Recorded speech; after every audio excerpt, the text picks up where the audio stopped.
সিদ্ধ করে নেব হলুদ দিয়ে সিদ্ধ করে নেব। 1/2 লিটার সিদ্ধ হয়েছে। এবার নামিয়ে দেবো। কড়াইতে তেল দিচ্ছি, শুকনো লঙ্কা কালো জিরা দেবো, তারপর পেঁয়াজ দেবো। পেঁয়াজটা একটু ভালো লাগছে। এবার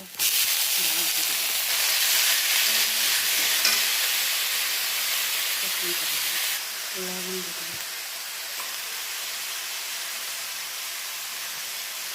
হলুদ দিই, মিষ্টি দিই,